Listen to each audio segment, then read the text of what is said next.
Welcome back to Primetime Sports Monday.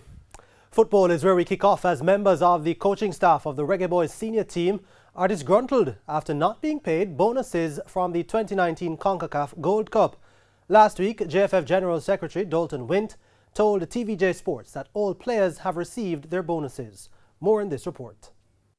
It has been a year of waiting for the Gold Cup bonus. Players and coaches waited with bated breath, but when it was finally paid over, not everyone was smiling. That's because there was nothing in the bonus for the coaches, as only the players were paid for the team finishing third at the 2019 showpiece. According to JFF General Secretary Dalton Wint, there was nothing contractual that states coaches should benefit from the payout. We have a contract. There is no bonus or no additional pay for coaches. Coaches are contracted. They are paid. They are on a contract, and everybody have been paid.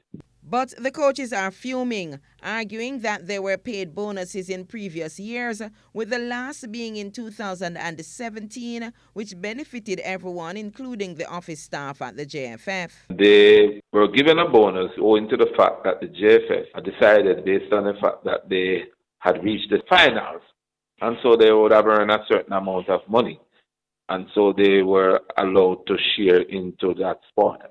This time around, we did not go further than the semi-final, which you only receive a meager $50,000. And that could not allow you to give a bonus to the coaching staff. According to Wint, there's not much benefit from the CONCACAF tournament if the team does not finish at the top of the podium. You can only pay a bonus to people when they make a profit, that's all. Or unless you had an agreement prior. Exactly, and that wasn't the case. Gold Cup is a huge loss to the JFF, unless you win it. Even if you come second, Meanwhile, discussion is still ongoing with the players about the Nations League bonus, while contracts for the World Cup qualifiers are being finalized.